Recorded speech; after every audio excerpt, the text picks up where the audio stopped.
The following pre-recorded program is sponsored by Adams Financial Concepts. Welcome to About Money, a different approach to investing you won't hear anywhere else. Your hosts, the AFC team, Mike and Al, are registered investment advisors who have a proven track record of managing long-term investments surpassing the markets. The information shared on the following program is for educational purposes only, and any investment advice given may not be suitable for all investors. And now, here's your AFC team, Mike and Al. It's Saturday, and we're going to be talking about money. You know, looking out the window here at the radio station, it looks really nice. It can rain, it can do a lot of things here. But think about Phoenix that was, during the month of July, 31 days at over 110 degrees. And Phoenix is not alone. What we're seeing today with climate change, we're seeing a drought, we're seeing wildfires, we're seeing storms and extreme heat hitting all over the country. And in the wintertime, we're seeing hurricanes and blizzards, things we haven't seen for a long time. That has a cost, but it also is resulting in maybe what could be the greatest human migration in America that we've seen since the African Americans migrated from the south to the north. That's going to have impacts on technology, on demographics, and lifestyles. And we're going to talk about that later in the program. But to begin, I'm going to turn it over to Al, who's been looking at CEOs and the duties they have and how all of that has changed. So take it away, Al. Mike, thanks. Well, speaking of climate change, it's interesting you bring that up because CEOs have had to deal with this. It's something that in the past they really hadn't had to deal with. There's been other issues too. But the job of the CEO has gotten more complex since, I can't say since CEOs started because there's always been CEOs, but the advent of technology, information moving so fast, 24-hour markets. I can go through some of the time span of when things happen, and you can see that we can build this scenario of how the job is just becoming so complex and how some have done it better than others, and how CEOs that have stayed longer at companies have over 10 years. They've shown that they've had better results than CEOs that have, some companies, the boards get frustrated with the CEO who has a bad couple quarters and they want to can him. Mm-hmm. But, that's kind of, not really productive because those guys tend to rebound and do really well when they get rid of them too fast. Some of them, they've said, stuck around too long and kind of hurt the reputation of the company, and it takes a long time to get them out and get whatever they've done in reverse direction. But it's become something that's become more complex with all the information and everything like that. And, how so? Well, let me bring it up here. So let's go backwards. I like to go backwards, Mike. I like. That's sometimes. No, I like to go. I like going. We all going forward. But so in the 1920s, you had CEOs like Ford and Edison who, were kind of like the tech titans of their day, right? But they didn't have they didn't have to make all the sort of decisions that a CEO has to do today. Like with the advent of, as I said, technology and things moving so fast, 24-hour markets, and so they didn't. And people mostly had. They didn't have. Retirement plans and things like that were much more complex than they were back then, and so things were a lot. I don't know if I'll say simpler, but there wasn't as much that they had to think about. And one piece I read said that it's the CEO in the 1950s only had to make maybe one or two major decisions in his career, but he said that the CEOs today have to make like 2 or 3 major decisions in a year that affect the company, and they're not just thinking about it in the way of just the company. It's not just the company and the profits. It's the employer. It's the employees. It's their suppliers. Their everybody who's affected by the company, and it's went this shift from shareholder capital to what they call stakeholder capital, where everybody who has a stake in that company gets affected. Mm-hmm. And those are some of the changes that we're seeing. But stakeholder capital isn't something new. I mean, the Italian economist Pareto kind of came up with this ideas in the late 1800s, right, of doing something to make to make people better, make one person better off without making anybody else worse off, right? They come up with these ideas of what's called Pareto, improving Pareto optimalities, and these situations that are kind of used in a lot of negotiation, things like that, without trying not to make anybody else worse off. And I think a lot of companies now are taking on those type of ways of thinking. So if you read books like The Jungle by Upton Sinclair, where, you had somebody that tumbled into the mixer and ended up as hamburger meat. Yeah. I mean, some of that seems only natural to require. Natural to require. To require them to have the responsibility to oversee things like that don't happen. To see that they oversee the safety of the employees, to oversee the... Yeah, and that's what Ford saw. Ford saw, like, okay, he basically gave everybody 2 days off, developed a weekend, right? Figured, well, if they have weekend and they got paid a little bit better, guess what? They could buy more things, right? Which is a novel idea.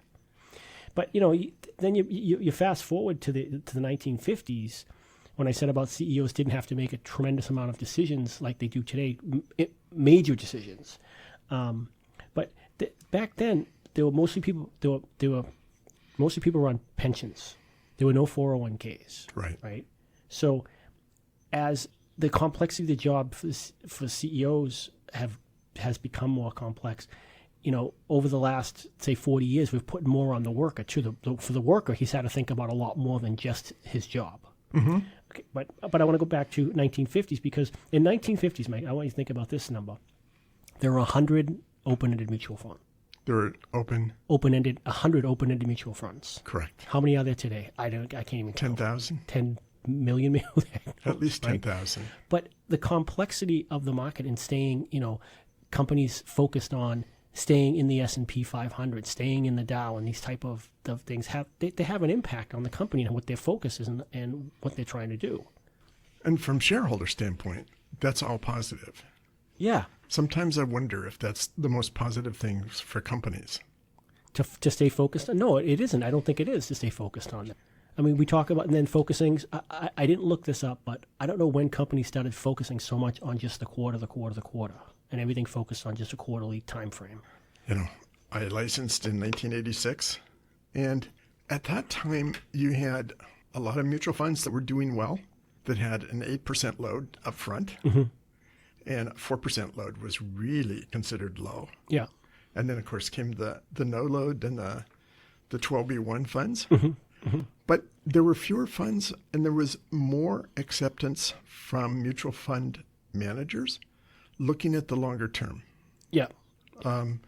It was the Buffetts, it was the Templetons, the Prices, the Fishers, the Carots, the people that are Cabot. They were long-term investors, and they had a long-term track record. And I can't remember the guy that ran the Americans funds. I met him once for 5 minutes. And again, the focus was on long-term results, not quarter to quarter. Right. But back then in the 50s and stuff, like 20s, 30s, 40s, 50s, there was very little government intervention too. Right? That's one aspect and then we were coming out of the Depression, and we got into some Keynesian economics and about governments injecting money into the economy and doing things to prop up the economy when things were bad, but then creating a surplus when things were good. But the governments have been doing that for centuries. Right. But then in the 1960s, right, we got a little bit of a shift. We get a guy by the name of Milton Friedman, right, and he had this quote that we're all Keynesians now, that we're all taking money from the government anyways to prop up our businesses. But his focus was on the only thing that a company should focus on was just pure profits, right? That's the best allocation for a company's resources. And that went on for a while, all the way into then you get in the 70s, you get the conglomerates, right? You get companies that just wanted to grow huge companies, and they become extremely inefficient.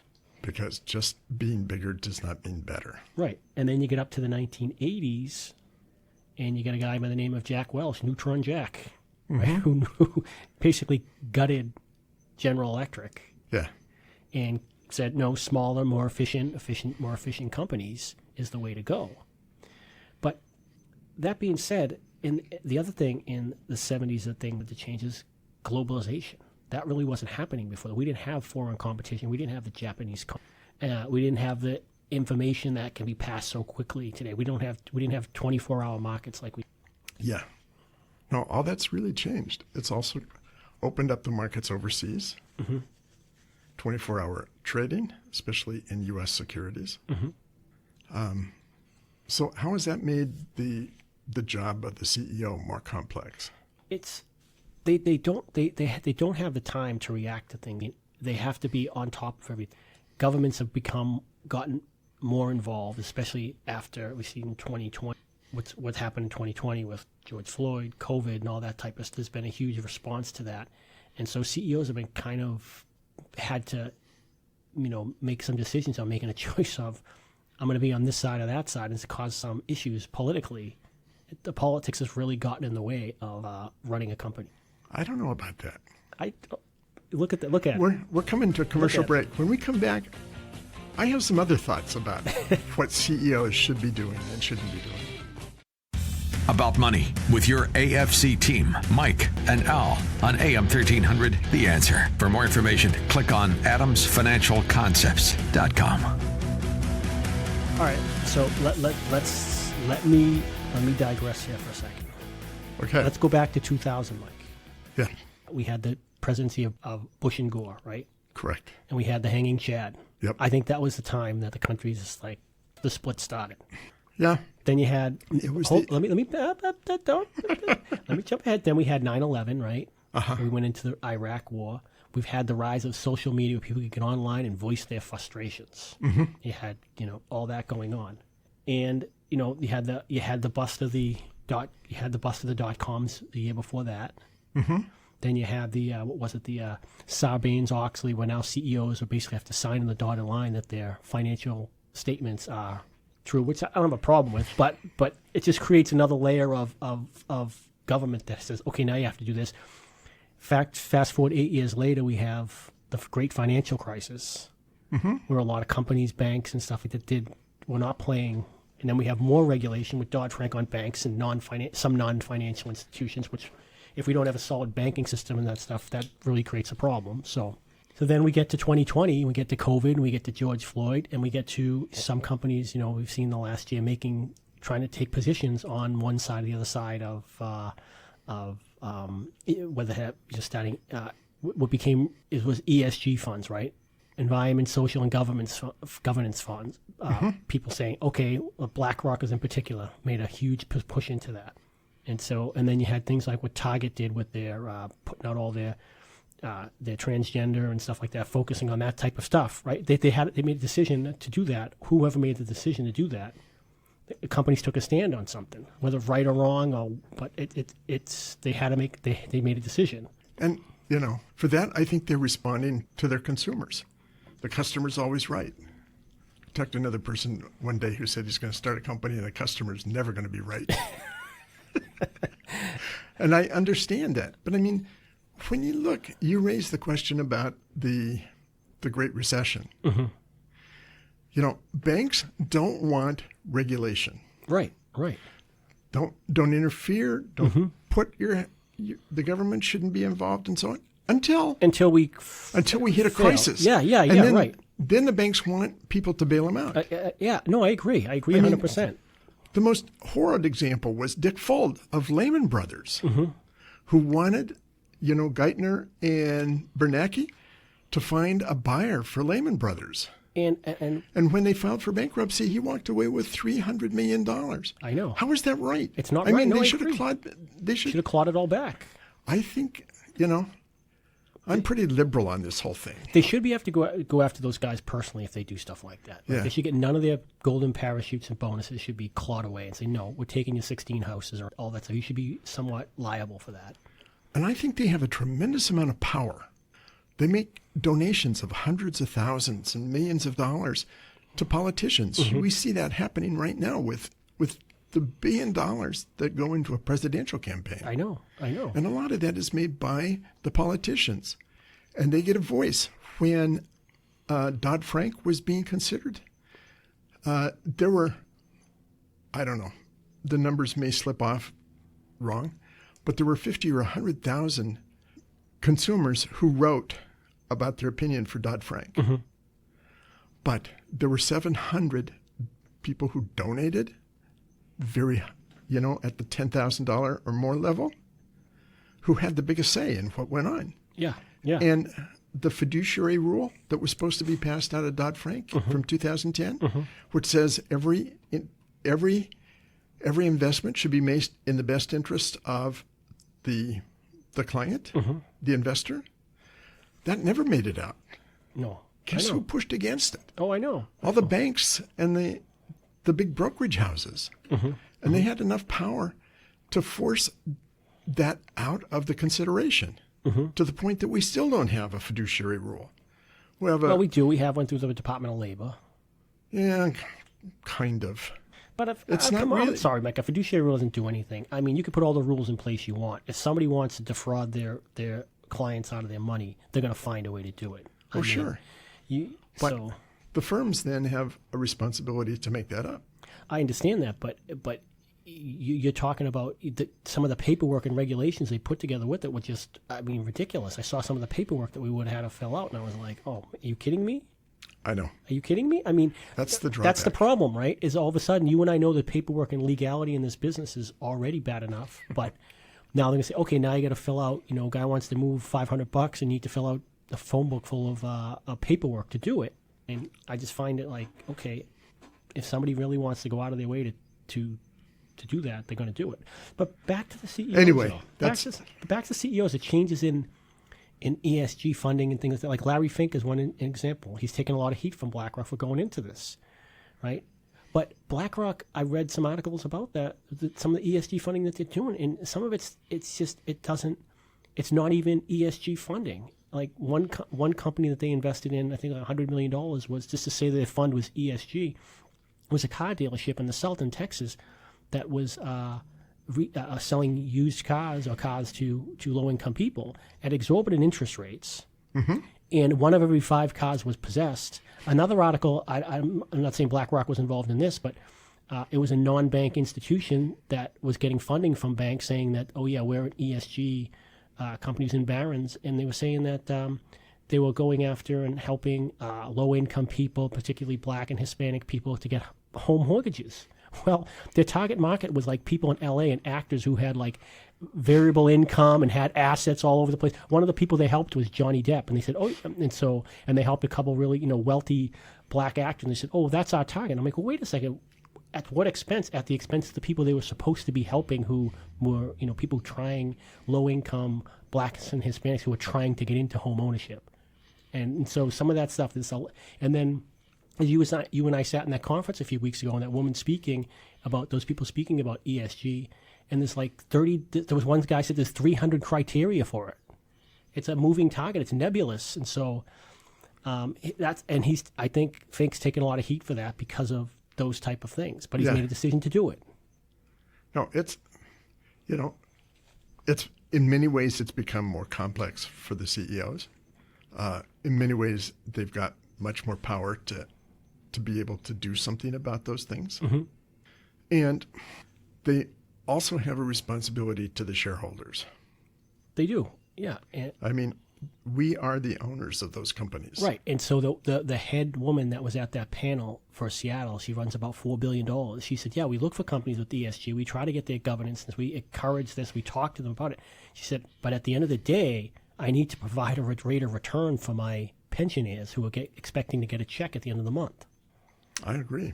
And that can't be overlooked for it's great. I think the company that's done a great job into going to this in this sort of stakeholder capital and recreating himself is Walmart, trying to take their suppliers and everybody into consideration, making their what they do, trying to be environmentally conscious and doing all that.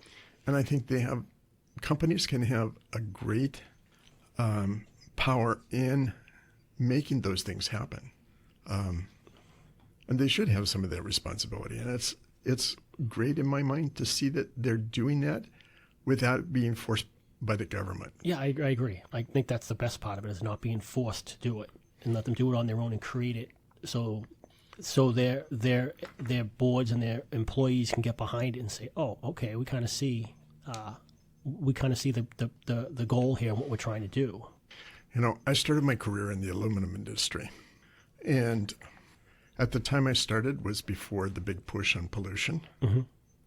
And it was the government that came in and required certain requirements to reduce pollution in the atmosphere. Mm-hmm. And that was expensive for Intalco and for the aluminum smelters. Mm-hmm. But the reality is people ended up a lot healthier. When you look at Beijing, or when you look at some of the cities around the world, or when you look at some of the old pictures of Los Angeles or some of the Midwestern towns, I can remember at an invocation at a Rotary meeting in Los Angeles where the person who was giving the invocation gave thanks for being able to see the sun that day in Los Angeles. Yeah, yeah. I mean, it's still smoggy down there. Every time I go down there, I still go, man, it's still smoggy down here. Yeah, but it was really bad. Much worse. I know. You know, so the government has a role to play, but companies, if they do that on their own, should be able to do it. Mm-hmm. I think where the government comes into play is where it's a broad swath, like the pollution issue.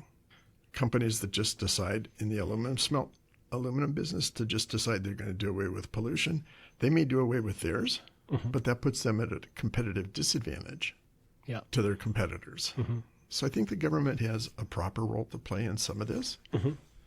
But I also agree with you that the government's requirement for paperwork and so on can become just so onerous. And it's hard to get anything done. It's hard to really satisfy the... Yeah. But back to this, wrapping this up with the CEOs, I still think that it's a tough job. It's not an easy job. It's not an easy job. And they need like the one study from the Harvard Business Review, so they do need more time. They need more than just to have a couple bad quarters, even a bad year before how good they can be. I agree. We're coming to commercial break. Don't go away. So our focus in this program is to let you, the listener and investor, understand what's going on in business, in the economy, so that you can be ahead of the curve instead of behind the curve. And our focus is on talking about technology and demographics and lifestyles. So it seems as what we've been through during the summer of 2023 to talk about some of the things that are going on. Think about it. On August 1st, 2023, the heat wave in Phoenix broke. Temperature dropped to 108. For 31 days before that, it had been over 110. Even at nighttime, it got down to above 90 degrees. And that was just July, August, September, and even in October. In 2020, Phoenix experienced 53 days over 110 degrees, 20 more days than the previous year. It was a new record. But in 2020, only 34 days had been as hot as had been over 110 as of August the 9th. That's 2020. There would be 53 days, another 20 days since August 9th. I mean, that's very, very hot. During the summer of 2021, when Seattle hit its heat wave, my wife and I, having been here for 37 years, 35 years at that time, we never had air conditioning. When it got really hot, you just opened the windows, you let the fan blow, and you let the air circulate, and you survived just fine. But 2021 was a special year in which the temperature was over 100 degrees. It was 108. Yeah. Degrees. 108 degrees. In the 100 and some plus years prior to that, there'd been only 13 days over 100 degrees. And in 2021, there were 10 days over 100. So we went out and we bought air conditioning because we could afford that.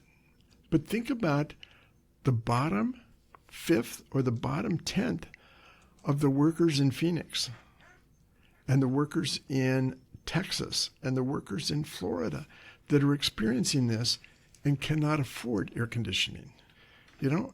Out of Arizona, there's probably 500 to 1,000 people that died because of the heat. Older people and kids. That's something that is going to result in a change in America. But we'll come to that. It's not just the heat, it's the drought, and the drought throughout the Southwest. I mean, that affects the food supply, it affects the living conditions, and it's expensive. And that's summertime. In the wintertime, we experience floods, and we experience some floods in the summertime too, but we experience floods. We experience hurricanes. The hurricane cost, I went back and looked at the cost of hurricanes. And of the top 10 most expensive years for hurricanes, only 1992 was not in the 2000s. 2017 hurricane cost was over $295 billion.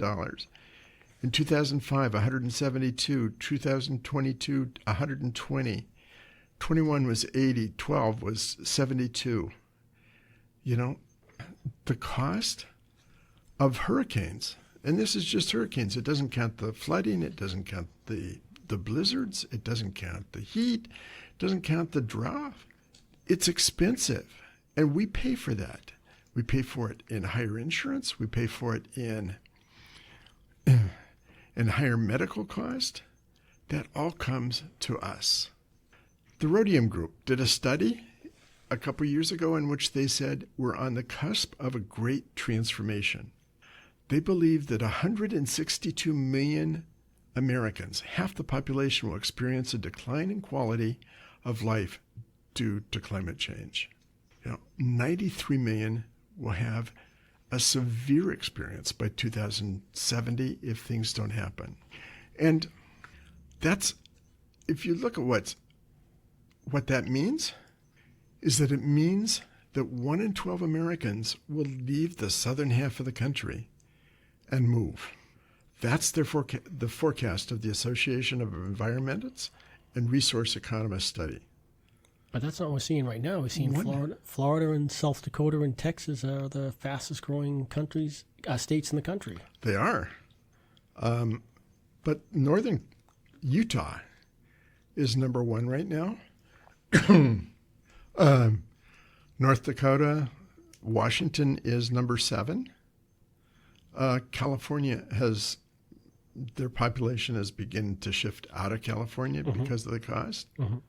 But we're seeing Idaho is on that list. Idaho's, yeah. Oregon is on the top 10. Washington is 7. We're seeing a shift northern. The expectations is that Buffalo, New York, by the end of this century, will have temperatures just like Tempe, Arizona. By the end of the century? By the end of this century. I ain't buying that. It's not when they had 10 feet of snow last year. Oh, but that's wintertime. Summertime. Yeah, but Tempe, Arizona, what's Tempe, Arizona in the wintertime? I'm saying summertime temperatures at 100 degrees and probably storms that are worse in the winter. Oh, it's not unusual for me at 100 degrees back there. I grew up not too far, maybe about 10 hours from there in Boston. We used to get 100 degrees. We'd hit 90s in the summer and humid. It was not unusual. Yep. But what they're saying is the temperature's moving north. And it seems to be in Seattle as well. We've had a mild summer, though. It hasn't been that crazy. Summer in Seattle is like summer in San Diego. 70 degrees, 80 degrees. Yeah, no, it's been when nice. we hit 80 degrees, it's a heat wave. Exactly. Yeah. They start talking about mandatory water drinks for, you hear that one, right? I think it was the state that passed that.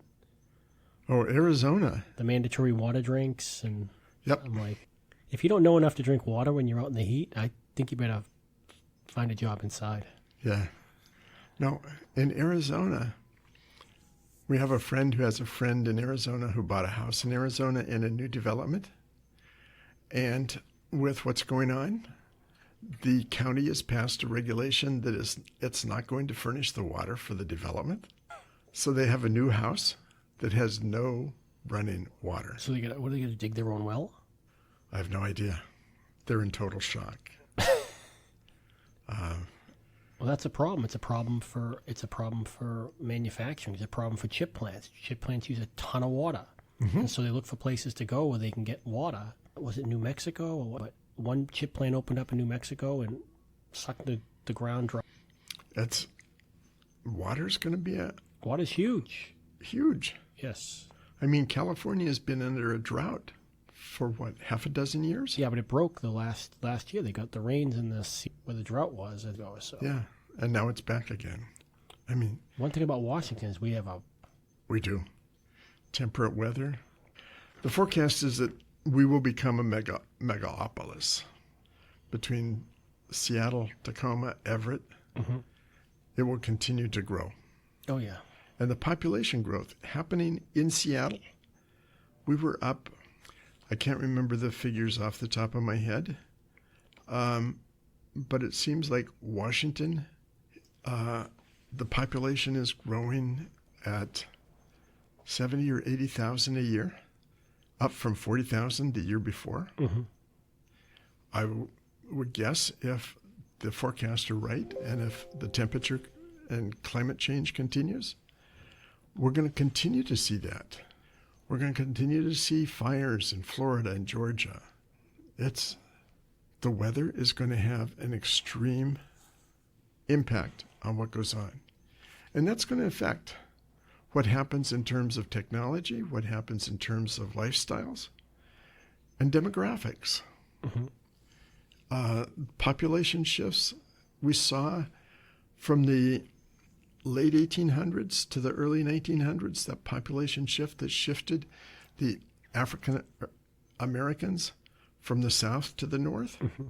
It provided labor. It provided a lot of things in the north. And even with all the racism, it was still a significant impact on what went on. If we see the same kind of migration from the southern states to the northern states, that's going to have a significant difference in lifestyles up in this area. And if you look at traffic as it is today in Seattle, figure what the traffic's going to be like in 2 years or 10 years, or 15 or 20 years in Seattle. We won't have enough bike lanes to have car lanes. We'll have automated driving cars by then anyway, so you won't be able to drive. You won't be able to drive your own cars. That's happening too, by the way. Yep. We're seeing automated cars in San Francisco and Pittsburgh, a number of cities that are completely automated. So that's going to change the traffic patterns. That's a change in technology and in lifestyles. It's going to have a significant impact on the car industry when you don't need to own a car. I mean, now you have Uber and Lyft that you can call up and go. Think about it when you have an automatic car that you just dial in, you want it at a certain time, it shows up and it takes you to wherever you want to go. Do you really need a car? A lot of people will not. No. But what if you want to leave the city? That's the problem. Yeah. We're coming to a commercial break. Don't go away. There's more to say. So we're back and we've been talking about climate change. So Al, do you remember, did you ever see the Superman movie with Lex Luthor? With Gene Hackman as Lex Luthor? Yeah, he was going to bomb the fault line. Oh, yeah, I saw it. Cause California to drop into the sea and make Nevada waterfront property. Yeah. Yeah. Well, that might not have to happen because with what's happening with climate change, the estimate is that the sea will rise 8 to 10 feet in San Francisco. 8 to 10 feet. So San Francisco, East Bay may become waterfront property. Pittsburgh, California, Pleasanton, California could be waterfront property with everything else underwater.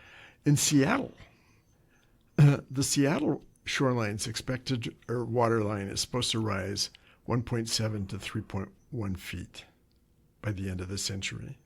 That changes waterfront property here. And it's not just on Seattle or San Francisco.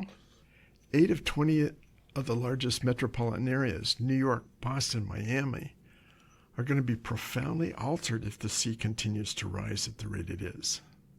And not only rise at the rate it is, what we're seeing in Florida with the water temperature in the 90s, Think about the water temperature at 100 degrees. You don't have to go into a sauna. You can just walk into the ocean and bake. The fires that have happened, there's going to be an increasing number of fires. And water. We started talking about water before. It's going to be in short supply in Florida and Georgia, Alabama, Arizona. There's already states, Montana, Colorado, and, they have fights over water rights. Yeah. I would tell you the story about the when my in-laws have in Idaho, and there's two ranches that been there ranches, and one guy sold his ranch, and the new guy bought the ranch, and they never had it fenced, just cattle just grazed, and the new guy who bought the ranch came up to the old time farmer and said, "Hey, I'm going to fence off my land." And he says, "Well, the old farmer said, well, these haven't been fenced off in hundreds of years since the families lived here." He said, "Well, I'm going to fence my land." And he said, and the old farmer said to him, "Well, okay, but just realize that your cattle have no access to water." He didn't fence the land. Yeah. But that's a huge issue, right? Farms diverting water and water rights, having water rights on your land. But states are coming in and diverting water rights. I've talked to a farmer over in eastern Washington who had 80% water rights on his 18,000 acres over there, and he's saying they wanted to shut down his culverts and divert the water to the Tri-Cities and then have them buy the water back. Yeah. That's a big problem for a farm. It's a big farm. And that's our food supply. Yeah. That's the cotton crops that are being decimated. We have the best wheat, soft wheat in the world right over there in eastern Washington. Yeah. And if we don't have the water, and right now with the drought, it's affecting the food supply in the South. Mm-hmm. Avocado farms in California, they require a lot to grow avocados and almonds, requires a lot of water, I think. And that's being diverted away from the farms to the cities. It's a problem that we have to face. Mm-hmm.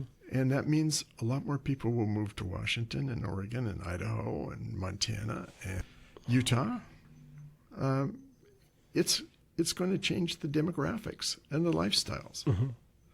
Mm-hmm. That's coming. And as we talk about this, it always means it's going to affect our lives, but there's opportunities for investment in that. And I don't mean it's to take it, it's an ill wind that doesn't blow someone good. No, it's just you have to be aware of what's going on, not just you can take advantage of the investment opportunities which are coming, but these things are coming whether we want it or not. The climate's changing, and these things are coming along, and we either adapt with it or we don't exist anymore. Correct. And so we have to be in the spaces where we see the opportunity and where things are going. And we want to be aware of how that affects our investments as well. And weather is one of those strange things. I can remember one time when I worked at the aluminum smelter, one of the foremen had a house by the Nooksack River. Mm-hmm. And the Nooksack floods every year. Mm-hmm. And I can remember he needed help in sandbagging and standing there and putting sandbag after sandbag, and the water just kept rising and rising and rising, and throwing sandbag after sandbag, building the dam higher and higher. But what I learned from that was, that's happening. That flooding is happening. The weather is happening. And it doesn't matter how much you wish it would go away. It just continues to come and come. So in that case, we continued to sandbag against it. So I think the same thing applies to investments. You can understand that the heat wave is coming. It's moving some of the lower income people to the north. It should do that. They will have a better life in Washington than they'd have in Arizona anyway. That's my own bias. But it's something that we need to be aware of and know that where our investments are invested and what's happening there. Anyway, enough of that. A while back, I talked about the 7th Annual Northern California Wealth Advisor Forum, Wealth Forum. And I talked about the fact that that U.S. Treasury rates on the 10-year Treasury were at 3.7, and the moderator asked where we thought it was going to go. There were 4 of us on the panel. 3.7 is where they were. One panelist said 3.4. Another panelist said, yeah, I agree with that. And the third panelist said, I don't know exactly, but it won't be any higher than it is today. After Fitch downgraded the U.S. Treasury, the rates went to 4.1. And my guess was that rates would go to 5%. They're on their way. There has to be a compensation for inflation. And if inflation is not going to go away, you would expect long-term treasuries to pay more, not less. Anyway, just an update. It's always nice to be right every once in a while, especially when you're in the minority. I would bet there's not a single person in that audience that agreed with me that rates would be at 5%. 150 people maybe, and I was the only one that thought rates were going up, not down. So it's nice to be right once in a while. Anyway, that wraps it up for us today. There's so much to consider as you're doing investments.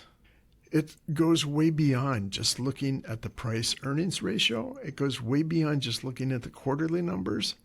As you said, Al, it's companies that focus on the long term, not just the short-term returns. It's companies that understand where they are in terms of the social obligations they have, the business obligations they have, for the CEOs to guide that and direct it. And it's important for investors to be aware of what's going on, everything, and the trends that are happening, the long-term trends, the short-term trends, and what those changes are going to mean for their investments. That's what we try to do here. If you get anything out of this program, know that we're seeing a population beginning to change, and that's going to affect your investments and our investments. And with that, have a very good weekend, a very good week, and we'll be back next week to talk about money.